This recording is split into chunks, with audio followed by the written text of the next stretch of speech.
Student, please subscribe my channel and push bell icon. By this, give respect to your Jai sir.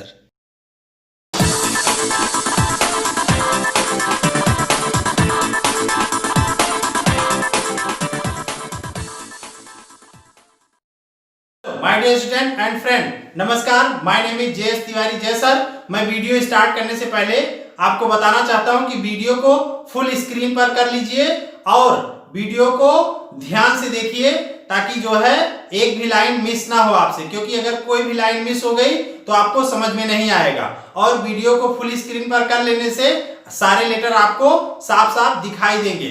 और मैं आपसे निवेदन करना चाहता हूं कि जो चैनल पर नए हैं वो चैनल को सब्सक्राइब कर दें, लाइक और शेयर कर दीजिए, अच्छे कमेंट कर दीजिए। और जो चैनल को पहले से सब्सक्राइब किए हुए हैं वो लाइक, शेयर और अच्छे कमेंट कर दीजिए। Galvanic cells as mentioned earlier, class first year, unit 8। एक galvanic cell is an electrochemical cell. Galvanic cell क्या है? एक इलेक्ट्रोकेमिकल सेल है that converts the chemical energy of a spontaneous redox reaction into electrical energy. यह एक electrochemical cell है जो spontaneous means अपने आप रेडॉक्स रिएक्शन के द्वारा इलेक्ट्रिकल एनर्जी बनाता है। देखिए फिगर में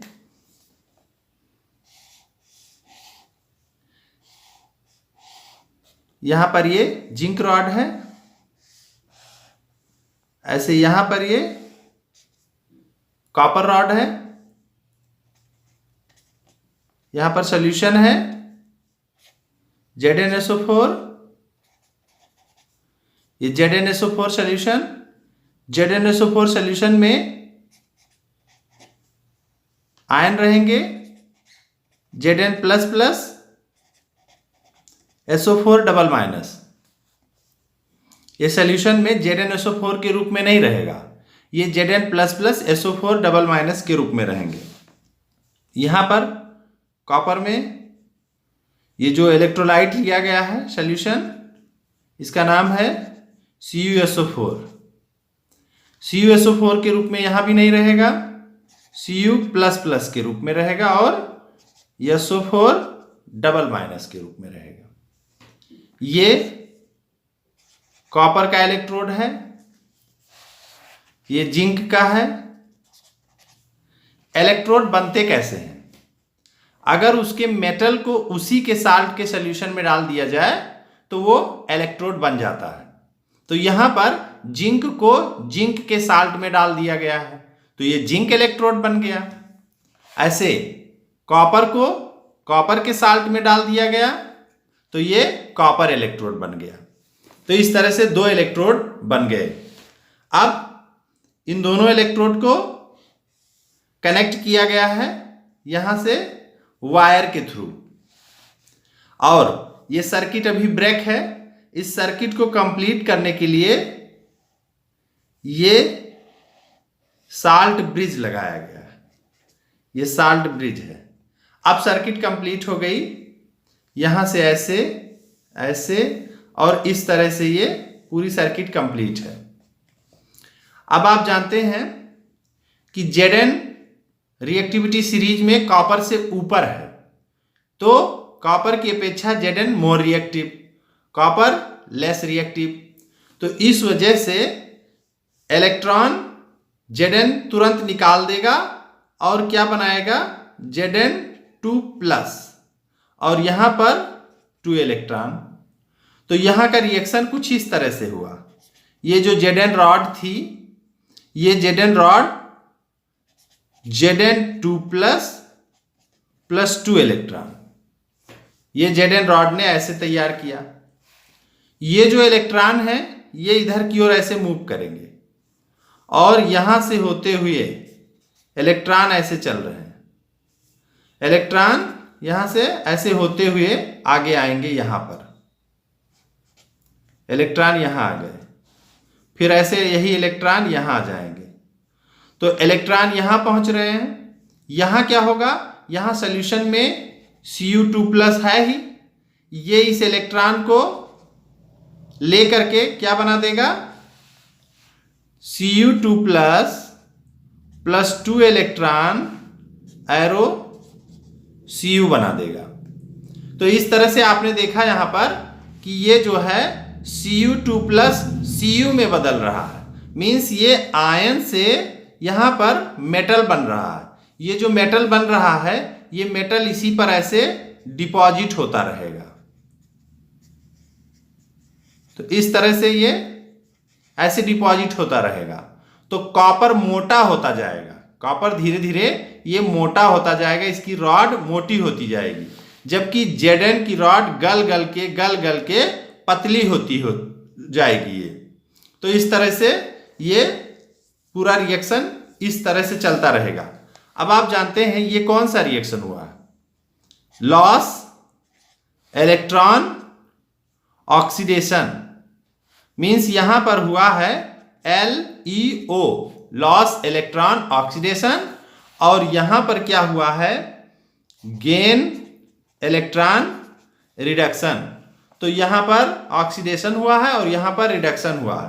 तो ये वाला लिख सकते हैं कि यहां ऑक्सीडेशन हो रहा है, और यहां लिख सकते हैं कि रिडक्शन हो रहा है। तो दोनों को एक साथ क्या कहेंगे? Red aux.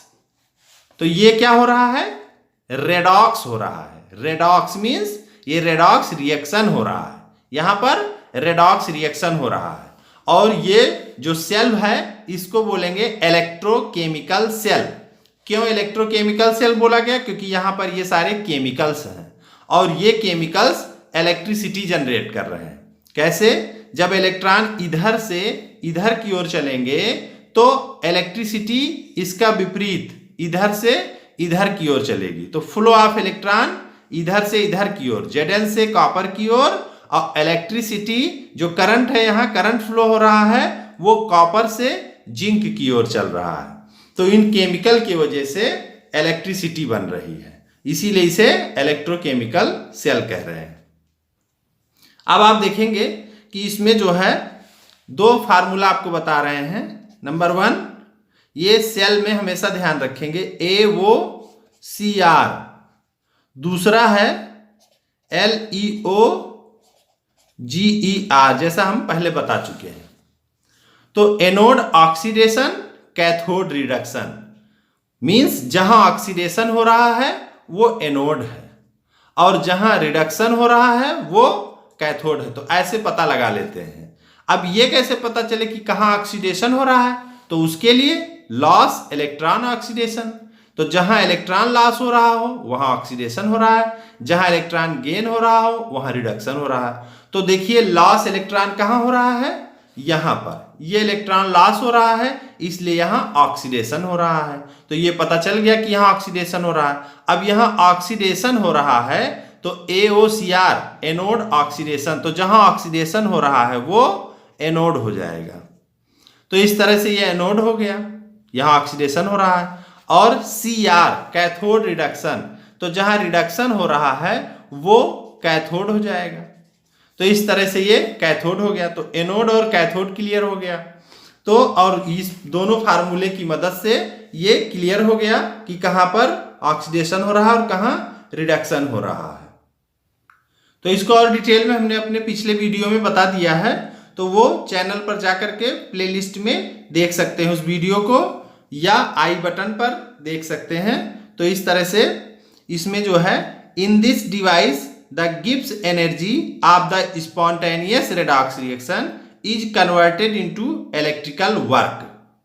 यहां पर एक वर्ड आया है Gibbs energy in this device. In this device means ये जो डिवाइस कोई चीज नहीं होती। जो आप देख रहे हो वो जैसे इंजन चल रहा है तो इंजन एक डिवाइस हो गया। डिवाइस का मतलब कोई विशेष चीज नहीं। ये पेन है, पेन भी एक डिवाइस है। इसमें क्या क्या चीज है? इसमें इंक आ रहा है, इसमें जो है ये प्लास्टिक का जो इसका कवर है। तो ये सारी चीजें जो है आप देख रहे हैं ये एक डिवाइस है जो लिखने का काम कर रहा है। डिवाइस कोई भी चीज जिससे कुछ काम हो रहा हो, जिसमें कोई चीज मिल करके वो तैयार हुआ हो। तो वैसे इलेक्ट्रोकेमिकल सेल भी एक डिवाइस हुआ।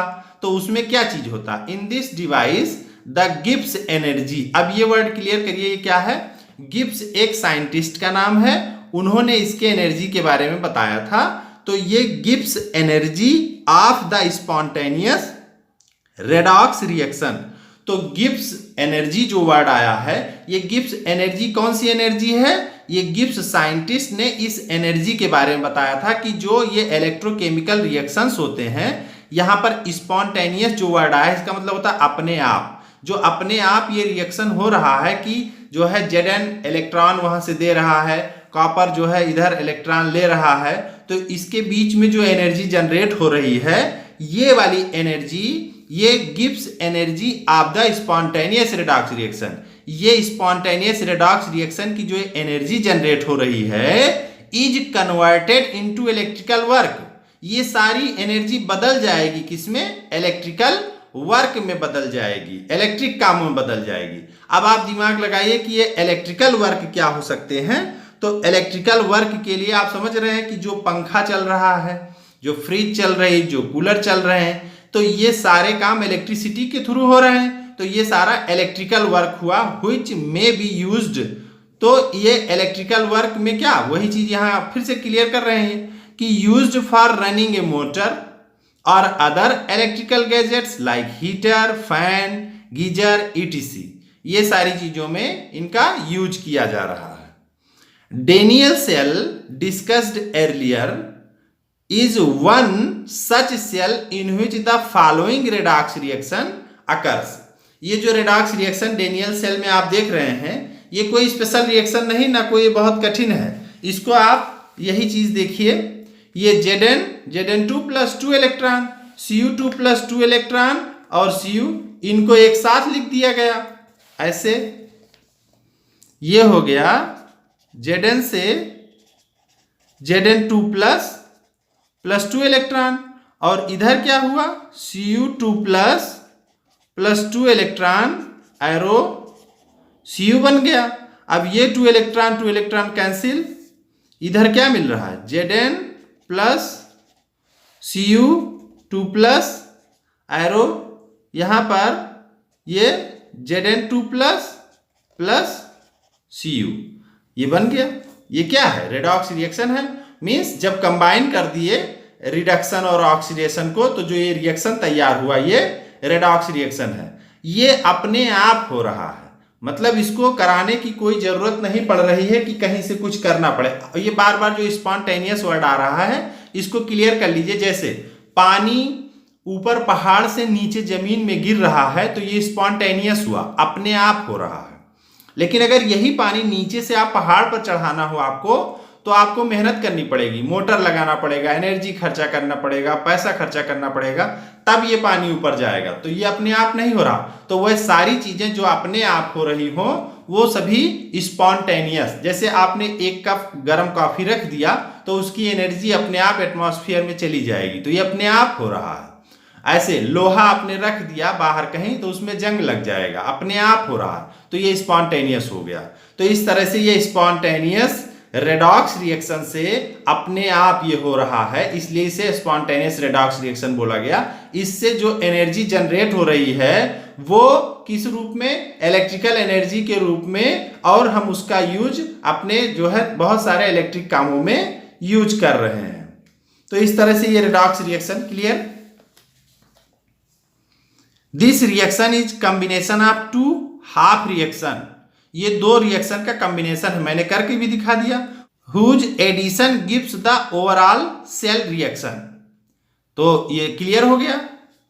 First Cu2 + 2 electron, arrow Cu, ये reduction half reaction. Second Zn arrow Zn2 + 2 electron, ये ऑक्सीडेशन हाफ रिएक्शन। इस तरह से ये दोनों हाफ रिएक्शन। क्यों? क्योंकि ये जब एक ही होता है तो इसे हाफ बोलते हैं, और ये भी एक ही है तो ये भी हाफ हो गया। तो ये रेडॉक्स रिएक्शन 2 चीजों को कंबाइन करके बनता है, रिडक्शन और ऑक्सीडेशन को। लेकिन अगर अकेले बोलेंगे तो ये हाफ रिएक्शन ही माना जाएगा। जहां पर भी ये देखेंगे कि रिडक्शन हो रहा है वहां ऑक्सीडेशन भी होगा। तो इस तरह से ये दोनों एक साथ होते हैं, लेकिन अगर आप केवल एक ही की बात करेंगे तो उसे हाफ ही बोला जाएगा, हाफ रिएक्शन ही बोला जाएगा। तो जिस तरह से एक एग्जाम्पल दें कि जैसे दौड़ हो रही हो, तो उसमें 2 लोग आ गए, एक फर्स्ट आ गया और एक सेकंड आ गए। तो जो फर्स्ट आ गया तो वो सेकंड कर दिया किसी को, और जो सेकंड आया उसने किसी को फर्स्ट कर दिया। तो इसी तरह से जब कोई ऑक्सीडाइज्ड होता है तो दूसरे को रिड्यूस्ड कर देता है, और जब कोई रिड्यूस होता है तो वो किसी को ऑक्सीडाइज कर देता है। तो ये साथ में ऐसे चलते रहते हैं, तो इसी को बोलते हैं redox reaction. These reaction occurs in two different portion of the Daniel cell. तो ये दोनों रिएक्शन डेनियल सेल के अलग अलग पोर्शन में हो रहे हैं। The reduction half reaction occurs on the copper electrode while the oxidation half reaction occur on the zinc electrode। इसको हम अभी पहले ही बता चुके हैं। These two portions of the cell are also called half cell। इसमें एक पार्ट को एक सेल माने आधा हाफ सेल और दूसरे को आधा हाफ सेल मिला देंगे दोनों को, तो ये रेडॉक्स कपल बन जाएगा। तो half cell are redox couples. The copper electrode में be called the reduction half cell, zinc electrode the oxidation half cell. क्यों? क्योंकि कॉपर पर रिडक्शन हो रहा है तो इसलिए वो रिडक्शन हाफ सेल, जिंक पर ऑक्सीडेशन हो रहा है इसलिए वो ऑक्सीडेशन हाफ सेल। ऐसे यहां पर we can construct innumerable number of galvanic cell. हम गैल्वेनिक सेल असंख्य, इनन्यूमरेबल मीन्स होता है असंख्य माने बहुत सारे, on the pattern of Daniel cell. Daniel cell के पैटर्न पर बहुत ज्यादा संख्या में हम बना सकते हैं cell. By taking combinations of different half cells, ऐसे ही डिफरेंट हाफ सेल्स के कॉम्बिनेशन से बना सकते हैं। Each half cell consist of a metallic electrode. हो क्या रहा है यहां पर कि उसमें मेटेलिक इलेक्ट्रोड को dipped into an electrolyte. Electrolyte समझ रहे हैं, वो जो सोल्यूशन जैसे ZnSO4 जैसे CuSO4, तो ये इलेक्ट्रोलाइट है। वास्तव में इलेक्ट्रोलाइट क्या होता है? इलेक्ट्रोलाइट वह सब्सटेंस होते हैं जिनको सॉल्यूशन में जब डाला जाता है तो वो आयोनाइज हो जाते हैं, तो उन्हें इलेक्ट्रोलाइट कहते हैं। जैसे आप जो है जितने भी HCl है तो H+Cl- ये आयोनाइज हो गया, तो इस तरह से ये इलेक्ट्रोलाइट हो गया। NaCl इलेक्ट्रोलाइट हो गया, Na+Cl- इलेक्ट्रोलाइट हो गया।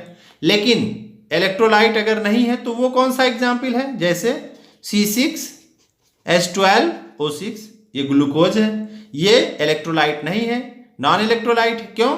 क्योंकि ये आयोनाइज नहीं होते हैं, ये आयंस नहीं देते हैं, तो ये नॉन इलेक्ट्रोलाइट हो गए। तो क्लियर, इलेक्ट्रोलाइट और non electrolyte. The two half cells are connected by a metallic wire, जैसा अभी आपने देखा ही, through a voltmeter and a switch externally. इसमें मैंने जो है यहां पर आपको नहीं दिखाया था इस फिगर में, यहां पर, तो यहां पर जो है स्विच भी लगा रहेगा, वोल्टमीटर भी रहेगा, ये सारी चीजें रहेंगी जो कि दिखाया नहीं गया था, ये आप ऐसे समझ लीजिए। The electrolyte of the two half cell are connected internally through a salt bridge. इसको हमने दिखाया था कि साल्ट ब्रिज से जोड़ देंगे। अगर कोई समस्या है तो वीडियो को रिपीट करके फिर से देख लीजिए, सारी चीज क्लियर हो जाएंगी। कोई भी वीडियो कम से कम 2 बार 3 बार जरूर देखा करिए। जैसे फिल्मों को कई बार देखा जाता है तो वो एकदम याद हो जाता है, तो उसी तरह से वीडियो को जो है कई बार देखा करें तो बिल्कुल वो लर्न हो जाएगा, एकदम तैयार हो जाएगा। एक ही बार में ये केमिस्ट्री है, कोई इसमें जो है डांस म्यूजिक की ऐसी कोई बात तो है नहीं कि जिसमें इंटरटेनमेंट किया जा रहा है। तो इस तरह से इसमें आपको मन लगाना पड़ेगा और खूब ध्यान देना पड़ेगा, तब समझ पाएंगे। इसमें जितने बच्चे हंसी मजाक करने वाले होंगे उनको ये केमिस्ट्री नहीं समझ में आएगी, और जो बच्चे पढ़ने लिखने वाले होंगे, जिनको पढ़ाई में बहुत इंटरेस्ट होगा, उनको ये सब चीज़ें बहुत अच्छी लगेंगी।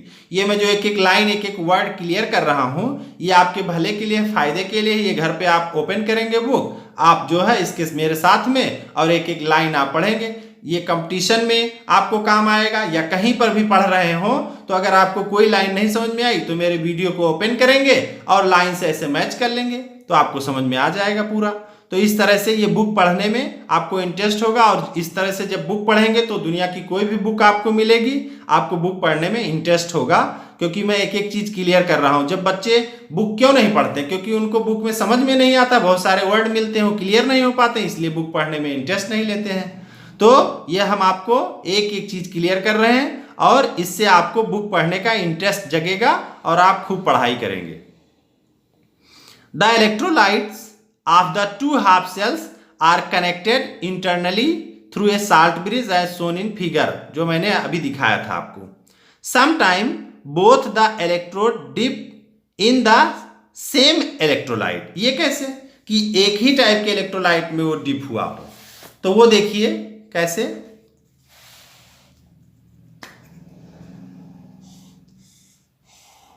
ऐसे अब यहां पर एक ही इलेक्ट्रोलाइट है और इसी में दोनों इलेक्ट्रोड हैं, दोनों इलेक्ट्रोड हैं, तो इस तरह से वही बताया जा रहा है।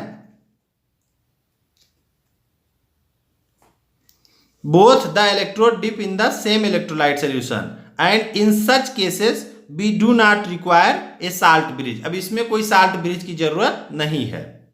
At each electrode electrolyte interface, electrode electrolyte interface means ये इलेक्ट्रोड है और यहां पर इलेक्ट्रोलाइट है, तो इसकी जो ये सतह है इसकी बात हो रही।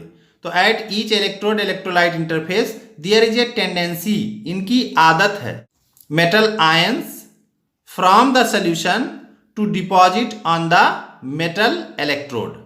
इस लाइन को क्लियर करिए। जैसे यहां पर ये सॉल्यूशन है, यहां पर भी ये सॉल्यूशन है,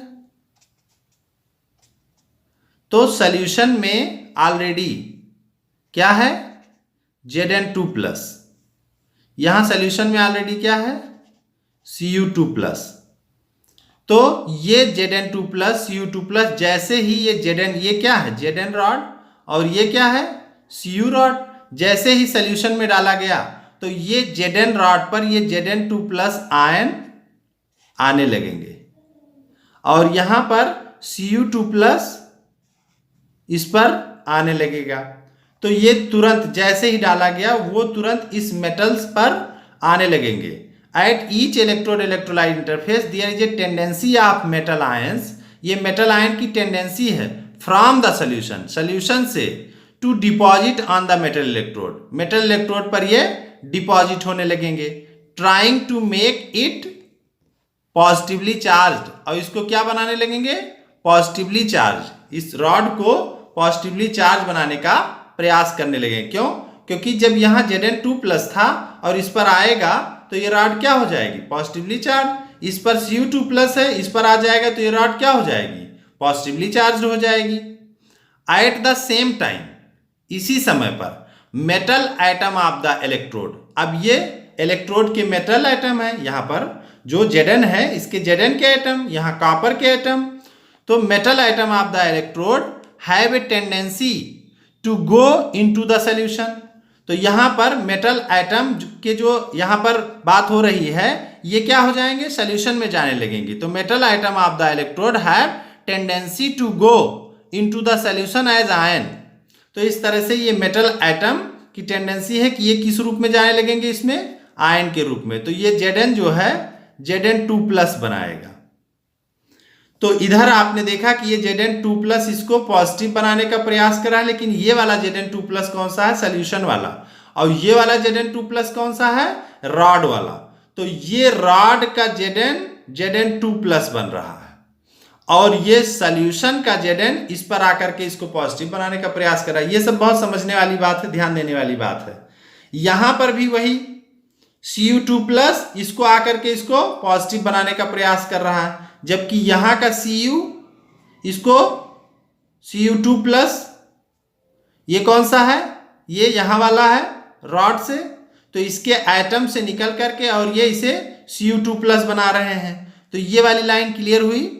क्या कह रहा है as ion and leave behind the electron, और वो अपने पीछे क्या छोड़ेगा electron at the electrode, electrode पर क्या आ रहा है इलेक्ट्रॉन आ रहा है।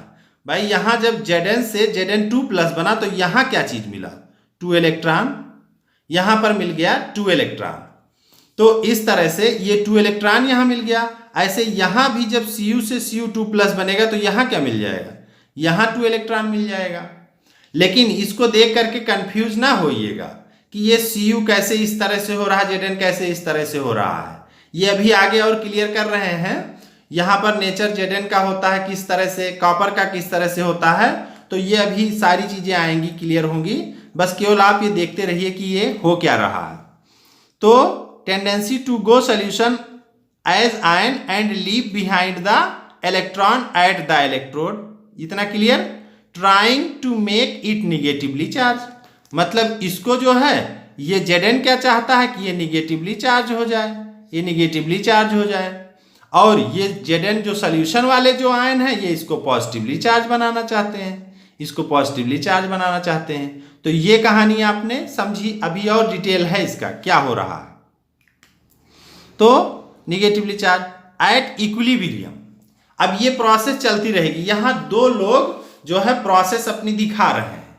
ध्यान देने वाली बात है क्या कि यहां Zn2+ इसको पॉजिटिव बनाने का प्रयास कर रहा है, कहां का, सोल्यूशन का Zn2+।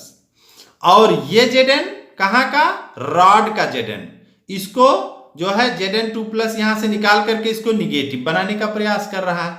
तो ये ऐसे चलता रहेगा, ऐसे चलता रहेगा। और इक्विलिब्रियम, जब इसमें बराबरी आ जाएगी, इक्विलिब्रियम मीन्स होता है साम्य अवस्था, माने बराबरी, माने इक्वलिटी जब आ जाएगी बहुत समय बाद, यहां पर भी वही कहानी। जब इक्विलिब्रियम आ जाएगा तो क्या देखने को मिलेगा इक्विलिब्रियम पर कि इसमें जो है एक ये चीज चेक करेंगे इसके नेचर कैसे हैं। जैसे Zn का नेचर है इलेक्ट्रॉन जो है रिलीज करना, इसका नेचर है इलेक्ट्रॉन रिलीज करना, और ये Zn2+ सोल्यूशन में देगा। तो ये प्रोसेस बहुत फास्ट होती है और ये वाली प्रोसेस इसकी स्लो होती है। इक्विलिब्रियम पर ये फाइनल हो जाएगा कि ये जो है निगेटिवली चार्ज हो जाएंगे, माने ये वाली प्रोसेस बहुत तेज होकर के और ये निगेटिवली चार्ज हो जाएगा, और ये वाली प्रोसेस बहुत स्लो होकर के ये जो है इसको पॉजिटिवली चार्ज नहीं बना पाएगी। ऐसे यहाँ की बात करें, इसमें जो है उल्टा होता है। यहाँ पर ये Cu2+ इसको क्या बना देंगे, जा करके पॉजिटिवली चार्ज, माने इसका डिपोजिशन प्रोसेस इसको बोलते हैं। तो इसका डिपोजिशन प्रोसेस फास्ट होता है और इसको ये पॉजिटिवली चार्ज बना देते हैं। और इसका ये डिसोल्यूशन माने घुलना, इसका ये प्रोसेस स्लो होता है। तो इस तरह से ये यहाँ पर दोनों प्रोसेस होती है, लेकिन इनके नेचर के आधार पर कि ये कैसे मेटल हैं, कौन सी प्रोसेस इसमें फास्ट हो रही, कौन स्लो हो रही है, उस आधार पर ये अपने आप में चेंज हो जाते हैं। तो इस तरह से ये इलेक्ट्रॉन देने वाला बन जाता है और ये इलेक्ट्रॉन लेने वाला बन जाता है। लेकिन इसके अंदर की कहानी ये थी, इसमें दोनों प्रोसेस होती है। ये डिसोल्यूशन प्रोसेस कहा जाता है और इस पर ये जब चीज चढ़ती है ऐसे ये, तो इसे डिपोजिशन प्रोसेस। तो डिसोल्यूशन और डिपोजिशन ये दोनों प्रोसेस चलती हैं। At equilibrium there is a separation of charges and depending on the tendencies. आ गई वही बात कि इनकी हैबिट कैसी है, टेंडेंसी कैसी है ऑफ द 2 अपोजिंग रिएक्शन। ये जो 2 अपोजिंग चल रहा है यहाँ पर, कौन कौन सा, एक डिपोजिशन और एक डिसोल्यूशन, ये 2 अपोजिट रिएक्शन चल रहे हैं। द इलेक्ट्रोड में बी पॉजिटिवली और निगेटिवली चार्ज। तो इससे जो है इलेक्ट्रोड या तो पॉजिटिवली चार्ज हो जाएगा या निगेटिवली चार्ज हो जाएगा with respect to the solution, solution के रेस्पेक्ट में। ए पोटेंशियल डिफरेंस डेवलप, तो यहां पर क्या आ जाएगा, पोटेंशियल डिफरेंस आ जाएगा between the electrode and the electrolyte. Electrode और इलेक्ट्रोलाइट के बीच में पोटेंशियल डिफरेंस आ जाएगा, which is called electrode potential, जिसे क्या बोलेंगे, इलेक्ट्रोड पोटेंशियल बोलेंगे। तो इस फिगर में क्लियर करिए कि कैसे पोटेंशियल डिफरेंस आ गया। यहां से बार बार Zn2+ बहुत फास्ट निकल रहा है, तो इससे क्या हो जाएगा कि सॉल्यूशन में Zn2+ ये सॉल्यूशन में खूब भर जाएंगे। तो सॉल्यूशन जो है ये पॉजिटिवली चार्ज्ड हो गया Zn+ की वजह से, और ये रॉड क्या हो जाएगी, इलेक्ट्रॉन की वजह से क्या हो जाएगी, निगेटिवली चार्ज हो जाएगी। तो दोनों के बीच में पोटेंशियल डिफरेंस आ गया, ये इलेक्ट्रोलाइट हो गया और ये क्या हो गया, इलेक्ट्रोड। तो potential difference between electrolyte and electrode, तो इसी को क्या कहते हैं, इलेक्ट्रोड पोटेंशियल। यहां पर भी वही कहानी हो जाएगी, यहां पर Cu2 plus Cu2 plus Cu2 plus ये सब जाने लगेंगे, तो यहां पर सारे Cu2 प्लस यहां Cu बनने लगेंगे, यहां पर सब Cu बनने लगेंगे और ये पॉजिटिवली चार्ज रहेगा और इस तरह से इधर से सारे इलेक्ट्रॉन इस पर आएंगे, पॉजिटिव चार्ज होने की वजह से इस पर इलेक्ट्रॉन कॉपर पर आएंगे और इस पर ये यहां से Cu2 प्लस निकलता रहेगा। तो इस तरह से यहाँ SO4 की मात्रा SO4 डबल माइनस ये बढ़ती जाएगी, तो इस तरह से यहाँ दोनों के बीच में डिफरेंस रहेगा इलेक्ट्रोड और इलेक्ट्रोलाइट के बीच में, तो इस तरह से यहाँ एक इलेक्ट्रोड पोटेंशियल डेवलप होगा। When the concentration of all the species involved in half cell is unity, अगर इसमें जो सारी स्पीसीज इन्वॉल्व हो रही हैं हाफ सेल में वो यूनिटी माने वन हो, then the electrode potential is known as standard electrode potential, तो उन्हें स्टैंडर्ड इलेक्ट्रोड पोटेंशियल बोलेंगे। According to IUPAC convention standard reduction potential are now called standard electrode potential. ये बात ध्यान देने वाली है यहाँ पर, क्या चीज कि IUPAC के अनुसार स्टैंडर्ड रिडक्शन पोटेंशियल, देखिए स्टैंडर्ड ऑक्सीडेशन पोटेंशियल और रिडक्शन पोटेंशियल दो चीजें तो होती हैं, तो यहां पर ये क्यों हम ले रहे हैं, रिडक्शन पोटेंशियल को ही क्यों मेन मान रहे हैं, क्योंकि अकॉर्डिंग टू IUPAC, ये IUPAC के अनुसार है, IUPAC जो ऑर्डर करेगा वही तो करना पड़ेगा, तो according to IUPAC convention IUPAC के अनुसार standard reduction potential are now called standard electrode potential, तो रिडक्शन पोटेंशियल को स्टैंडर्ड इलेक्ट्रोड पोटेंशियल यहां बोला गया। इन ए गैल्वेनिक सेल में the half cell in which oxidation takes place is called anode. अभी आपको फिगर में आपने देखा था कि जिसको जहां पर ऑक्सीडेशन हो रहा था उसे एनोड बोला गया था, AO माने anode oxidation, and it has a negative potential, और इसकी वैल्यू क्या थी, निगेटिव, क्यों, क्योंकि यहां पर इलेक्ट्रॉन जो है रुक रहे थे, ठीक है, तो इस तरह से ये Zn2 प्लस बन रहा था और इलेक्ट्रॉन इस रॉड पर छोड़ रहा था, तो इसलिए इसे निगेटिव बोला गया, negative potential. With respect to the solution की अपेक्षा the other half cell in which reduction takes place, और जबकि कॉपर वाले में रिडक्शन हो रहा था तो इसलिए Cr कैथोड रिडक्शन, तो रिडक्शन जहां हो रहा है उसे cathode, is called cathode, and it has a positive potential, और इसका पोटेंशियल कैसा था, पॉजिटिव था, क्योंकि इस पर Cu2 प्लस आ रहे थे। With respect to the solution की अपेक्षा thus there exist a potential difference between the two electrode, तो इस तरह से दो इलेक्ट्रोड के बीच में पोटेंशियल डिफरेंस आ गया। कैसे, एक पर ऑक्सीडेशन हो रहा है, दूसरे पर रिडक्शन हो रहा है, जहां ऑक्सीडेशन हो रहा है वो एनोड, जहां रिडक्शन हो रहा है वो कैथोड, जहां ऑक्सीडेशन हो रहा है वो निगेटिवली चार्ज्ड, जहां पर रिडक्शन हो रहा है वो पॉजिटिवली चार्ज्ड हो गया, तो इस तरह से दोनों के बीच में ये डिफरेंस आ गया। And as soon as the switch is in the on position the electron flow, जैसे ही स्विच ऑन होगी इलेक्ट्रॉन फ्लो करेंगे, कहां से, Zn से किधर की ओर, कॉपर की ओर, electron flow from negative electrode Zn वाला, negative electrode to positive electrode. The direction of current flow is opposite to that of electron flow, तो अगर Zn से कॉपर की ओर इलेक्ट्रॉन जाएंगे तो कॉपर से Zn की ओर करंट आएगा, ओके, तो opposite to that of electron flow, तो इसका डायरेक्शन अपोजिट होगा। The potential difference between the two electrode of a galvanic cell is called the cell potential. अब क्लियर करिए कि दोनों के पोटेंशियल में डिफरेंस है, एक पॉजिटिव पर है एक निगेटिव पर है, तो बिटवीन द टू इलेक्ट्रोड ये पॉजिटिव और निगेटिव का डिफरेंस हुआ कि नहीं हुआ, दोनों इलेक्ट्रोड के बीच में, किस में देखने को मिला है, आप एक गैल्वेनिक सेल में देखने को मिला, इसी को क्या कहें, सेल पोटेंशियल। तो अब सेल पोटेंशियल आप क्या बता सकते हैं, यही the potential difference between the two electrode of a galvanic cell is called the cell potential, ये सेल पोटेंशियल हो गया। And is measured in volt, इसको किस में नापेंगे, इसको वोल्ट में नापते हैं। जैसे घरों में जो है पोल से करंट आ रहा है तो कहते हो 220 वोल्ट की सप्लाई है, तो ये क्या आप बता रहे हैं, पोटेंशियल डिफरेंस बता रहे हैं।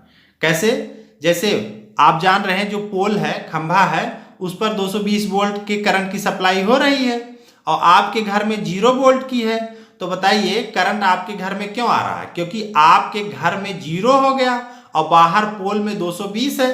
तो जैसे ही तार उससे बांधेंगे जो है बाहर के पोल के तार से, तो वैसे ही तुरंत 220 और 0 का डिफरेंस हुआ, तो पोटेंशियल डिफरेंस हुआ, तुरंत इलेक्ट्रिसिटी घर में आएगी। तो पोटेंशियल डिफरेंस की वजह से इलेक्ट्रिसिटी घर में आती है और यही सेल पोटेंशियल हो गया। तो इसको किस में नापते हैं, वोल्ट में नापते हैं। The cell potential is difference between the electrode potential. ये सेल पोटेंशियल है क्या, ये डिफरेंस है दोनों के बीच का, एक पॉजिटिव और निगेटिव जो है इसकी वजह से ये डिफरेंस हुआ। तो इसी को क्या कहा गया कि ये सेल पोटेंशियल है। क्यों, क्योंकि सेल पोटेंशियल अगर ये डिफरेंस ना होता तो पोटेंशियल डिफरेंस ना आता या सेल पोटेंशियल ना बन पाता। तो द इलेक्ट्रोड पोटेंशियल या इसे reduction potential of the cathode and anode बोला गया। It is called the cell electromotive force, इसको सेल इलेक्ट्रोमोटिव फोर्स बोला गया। अब ये क्लियर करिए कि सेल इलेक्ट्रोमोटिव फोर्स क्या है। दो पोल ये लगे हुए हैं, इसमें ऐसे वायर चलते हैं, तो यहां से ये आपका घर हो गया, ये घर, तो घर में यहां करंट नहीं है तो यहां 0 वोल्ट कुछ नहीं है, और यहां पर 220 वोल्ट चल रहा है, तो यहां सप्लाई 220 वोल्ट की है और यहां 0 वोल्ट की है। पोटेंशियल डिफरेंस है 220 और 0 का। तो जैसे ही यहां वायर कनेक्ट करेंगे तुरंत यहां ये मैंने टच किया वायर, तो यहां से यहां की ओर देखेंगे कि यहां 220 वोल्ट, यहां 0 वोल्ट, तो यहां बन गया पोटेंशियल डिफरेंस दोनों के बीच में। तो इस पोटेंशियल डिफरेंस के वजह से यहां पर एक फोर्स जनरेट होगा, यहां पर एक फोर्स जनरेट होगा डिफरेंस की वजह से। इसी फोर्स को कहते हैं इलेक्ट्रोमोटिव फोर्स। ये इलेक्ट्रोमोटिव फोर्स को हिंदी में बोलते हैं विद्युत वाहक बल। तो विद्युत माने इलेक्ट्रिसिटी, वाहक माने कैरी करना और बल माने फोर्स। तो वह फोर्स जो इलेक्ट्रिसिटी को यहां से यहां की ओर कैरी कर रहा है उसे ईएमएफ बोलते हैं, इलेक्ट्रोमोटिव फोर्स बोलते हैं। इसको दूसरे शब्दों में समझे आप कि जैसे ये पाइप है और इस पाइप में पानी भरा हुआ है, तो अगर ये पानी भरा हुआ है एकदम सीधा पाइप ऐसे रखें तो ये पानी इसी में बराबर से भरा रहेगा, लेकिन जैसे ही हम पाइप को एक साइड में टेढ़ा करते हैं तो पानी इधर की ओर बह जाएगा। तो पानी इधर की ओर क्यों बहा, और आप देखेंगे कि बाहर पानी बहेगा तो फोर्स से बहेगा, बहुत तेजी से बहेगा। तो ये पानी बहुत तेजी से बह रहा है, क्यों बहा, क्योंकि यहां पर दोनों पॉइंट्स के बीच में डिफरेंस है, एक ऊंचाई पर चला गया दूसरा नीचाई पर चला गया।